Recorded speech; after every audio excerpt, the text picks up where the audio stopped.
ದಾಖಲೆಗಳ ಶಿಖರ ನಿರ್ಮಿಸಿದ ಆಟ ಸಾಧಕ, ಒಂದೇ ಫ್ರಾಂಚೈಸಿಗೆ 9,000 ರನ್ ಪೂರೈಸಿದ ಆಟಗಾರ, ದೇಶಕ್ಕಾಗಿ ಎಲ್ಲವನ್ನೂ ಗೆದ್ದುಕೊಟ್ಟ ದಿಗ್ಗಜ.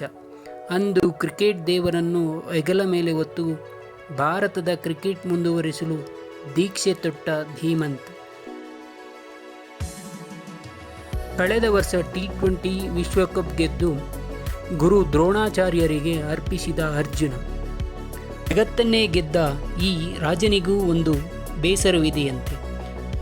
ಟ್ರೋಫಿಯಲ್ಲೇ ತುಲಾಭಾರ ಮಾಡಿಕೊಂಡ ವಿಶ್ವ ಸಾಮ್ರಾಟನಿಗೆ ಟಾಟಾ IPL ಟ್ರೋಫಿ ಮಾತ್ರ ದೂರದ ಬೆಟ್ಟವಾಗಿಯೇ ಉಳಿದಿದೆ. ಇಂಡಿಯನ್ ಪ್ರೀಮಿಯರ್ ಲೀಗ್ನ ಮೊದಲ ದಿನದಿಂದೇ ಕಣಕ್ಕಿಳಿದ ಈ ಛಲದಂಕಮಲ್ಲ 18 ವರ್ಷಗಳಿಂದ ಆ ಪಟ್ಟಕ್ಕಾಗಿ ಹೋರಾಡುತ್ತಲೇ ಇದ್ದಾರೆ. ಸಾಗಿ ಬಂದ ಹಾದಿಯಲ್ಲಿ ಹಲವರು ಸಹಾಯ ಮಾಡಿದರು. ಜೀವನದ ಅರ್ಧ ಆಯಸ್ಸನ್ನು ಟ್ರೋಫಿಗಾಗಿ ಮುಡಿಪಾಗಿಟ್ಟರೂ ಕಂಡ ಕನಸು ಮಾತ್ರ ಇನ್ನೂ ಈಡೇರಲಿಲ್ಲ. ವಿರಾಟ್ ಬೆಂಗಳೂರಿಗೆ ನೀಡಿದ ಕೊಡುಗೆಯಿಂದ ಅಭಿಮಾನಿಗಳು ಗೆಲುವಿನಲ್ಲೂ ಸೋಲಿನಲ್ಲೂ ಪಟ್ಟದರಸನ ಜೊತೆ ನಿಂತರು. ಇಂದು ನಾವು ಕಂಡ ಕನಸು ನನಸಾಗಲು ಬಹಳ ಹತ್ತಿರ ಬಂದಿದೆ.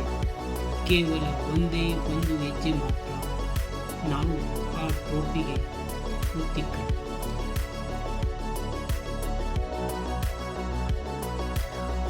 18ರ ನಂಟು ನಮ್ಮದೇ ಎಂದು ಪ್ರೂವ್ ಮಾಡಲು RCB ಸೈನ್ಯ ಸಿದ್ಧವಾಗಿದೆ.